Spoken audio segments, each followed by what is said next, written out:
आजकल संसार में कुछ ऐसा गुट है, ऐसा दल है जो लोग कहते हैं कि मनुष्यों का हित करना चाहिए, मनुष्यों का हित करना चाहिए, और पशुओं पर, पक्षियों पर कोई विचार नहीं करते हैं, वृक्षों पर।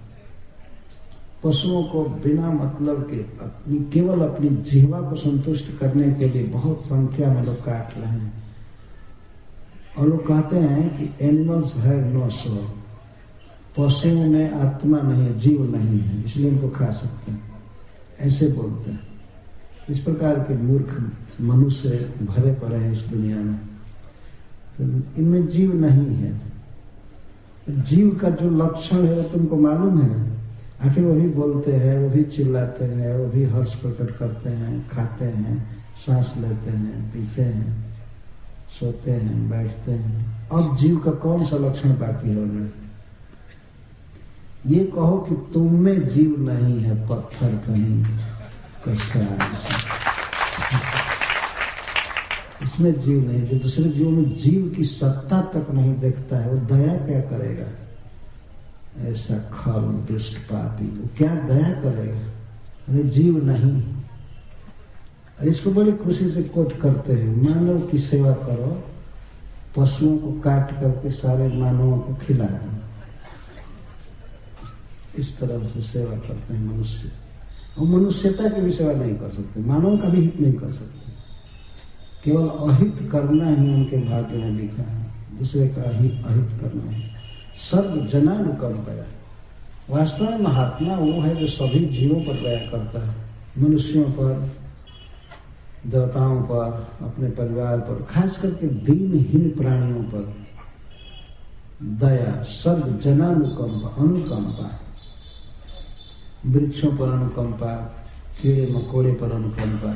पहले भारत के लोग सभी प्राणियों पर दया करते थे। ऐसा लिखा गया है, किसी के घर में जब कोई भोजन बनता था तो भगवान विष्णु को अर्पण करके वो ध्यान देते थे, कोई कुत्ता ऐसा नहीं है ना जो जिसको भोजन न मिला हो। यहाँ तक प्रभुपाद जी लिखते हैं कि अपने घर में अगर सांप रह रहा है तो उसके लिए भी लोग दूध कोने में रख देते थे, वो आकर पी कर चला जाता था। इस तरह की दया का पाठ जिस संस्कृति को पढ़ाया गया है, पर उसी देश में, उन्हीं लोगों के देश में गोहत्या हो रही है और बहुत से जीव मारे जा रहे हैं, बहुत बुरी तरह से, कोई दया नहीं। ये सब सीखना चाहिए कि हम लोगों को धर्म क्या है। धर्म है धर्मत्वा सर्व जनानुकंपा, सभी जीवों पर दया करना, उनका दुख दूर करना, उनको सुख देना, यही धर्म है वास्तव में। हमारे पति ने निश्चित सभी जीवों की सेवा किया होगा, किसी को नहीं सताया होगा, इसीलिए आपके चरण के रज के स्पर्श का अधिकार मिला हुआ। कभी कभी लोग कहते हैं कौन स्वर्ग जाएगा, कौन हिरण में जाएगा, ये जाएगा। ये पशु खाने वाले एक भी नहीं जाएंगे, इतना निश्चित। तो कहाँ जाएंगे? नरक इनके लिए, और कहाँ जाएंगे? नरक बहुत बड़ा है, पृथ्वी से बड़ा है। अगर उसका क्षेत्रफल भागवत के अनुसार देखा जाए तो नरक इससे कई गुना बड़ा है, क्योंकि ज्यादा लोग तो उधर ही जाएंगे। और तो छोटा छोटा भी काम चल जाएगा, लेकिन नरक में बहुत भारी व्यवस्था है, काटने की, जलाने की, मारने की। कितने जमराज के दूत वहां एम्प्लॉयड हैं, उनको काम मिला हुआ है पापियों को मारने के लिए, काटने के लिए। और श्रीमद् भागवतम में वर्णन है किस कर्म के कारण किस नरक में पटके जाएंगे। एक नरक का नाम है अयःपान, अयस का अर्थ है लोहा। उस नरक में बहुत बड़ी बड़ी भट्ठी है, गिना नहीं जा सकता कितना, और लोहा को गर्म करके तप्त करके तरल बना लिया जाता है। लोहा जब बहुत आंच पर डाला जाए तो पिघल कर पानी हो जाता है। तो उस नरक लोक में बहुत व्यवस्था है लोहे को तरल बनाने की, लिक्विड बनाने की। जितने ये शराब पीने वाले हैं सब वहां जाएंगे। ये भागवत में लिखा हुआ है। ये केवल विभीषिका के लिए नहीं है कि ऐसा बोल देंगे तो लोग शराब नहीं पिए। तुम पियो या मत पियो, अरे तुम भय करो या मत करो, अगर पीने की आदत हो गई तो जमराज के दूत ले जाकर के लोहा पिलाएंगे, और गर्म लोहा जिसमें पिलाया है कि क्या दशा होगी छाती की और कितना दुख, मरे। वो मरता नहीं है और वो लोग जबरदस्ती पिलाते हैं।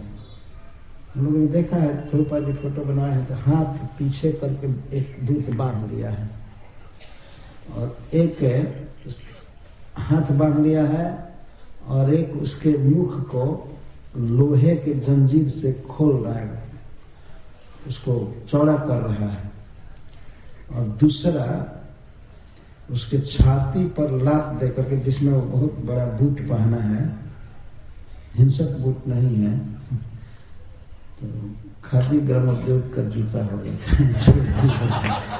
जमराज के दूत इस तरह हिंसक जूता नहीं पहनते हैं। बूट पहनकर उसे छाती पर लात दिया है और एक कंटेनर से ले करके डाल रहा है, जैसे पेट्रोल पंप पर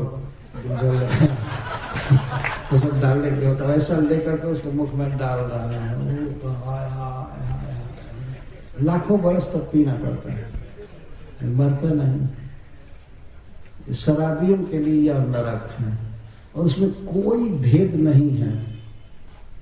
जो भी शराब पिएंगे जाएंगे। हाँ, कुछ भेद है वहां पर। भेद यह है कि जो लोग ऊंची जाति के हैं, पढ़े लिखे हैं, जिनका परिवार ऋषियों का रहा है, बड़े लोगों का, उन लोगों को और अधिक पिलाया जाता है, बहुत ज्यादा दिखती है। एक बार युवराज पद का चुनाव करना था महाराज युधिष्ठिर और दुर्योधन में, तो एक केस दिया गया, मुकदमा दिया गया। इन दोनों राजकुमारों की परीक्षा ली जा रही थी, कौन योग्य शासक है। दुर्योधन को पहले दिया गया चांस। एक 4 लोगों ने मिल करके एक हत्या किया था, मर्डर किया था। उसमें एक ब्राह्मण था, एक क्षत्रिय था, एक वैश्य था, एक शूद्र। चारों ने मिल करके हत्या किया था। तो दुर्योधन को फैसला दिया गया मुकदमा, तो उसने फैसला किया इन चारों को फांसी पर चढ़ाओ, सीधा चारों को फांसी पर चढ़ाओ तत्काल। तो फिर महाराज युधिष्ठिर को दिया गया, आप फैसला कीजिए। तो महाराज युधिष्ठिर सबसे पहले उनके बैकग्राउंड का पता लगाया, कौन कैसा है, किसकी क्या चेतना है। उनको पता लगा कि चारों 4 वर्ण के हैं, तो चारों मिल करके हत्या किए थे। तो उन्होंने शूद्र को 4 वर्ष का कारावास दिया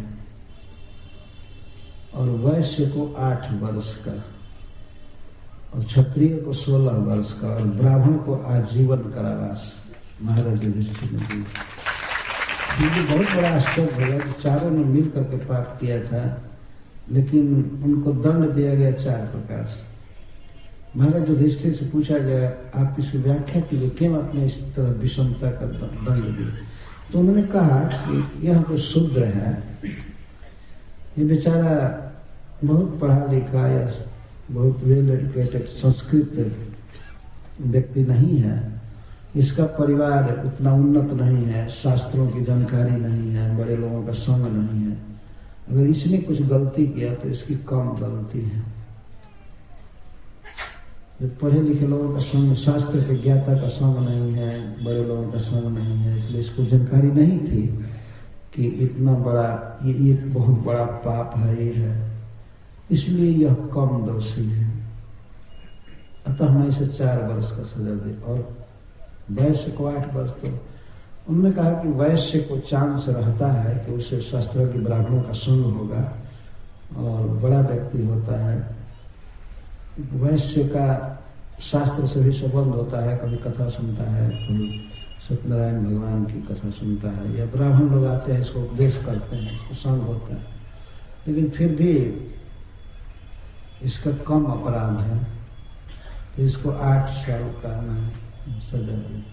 और क्षत्रिय को कहा 12 साल, उन्होंने कहा कि क्षत्रिय को सुविधा रहती है, ब्राह्मणों का संग मिलता है, उन्नत परिवार है राजर्षियों का, इसलिए स्वाभाविक भी संस्कार है बड़ा होने का, और वेदज्ञ पढ़े लिखे ब्राह्मणों का संग होता है, फिर भी इसने ये पाप किया, अतः इसको 12 साल का सजा दी गई।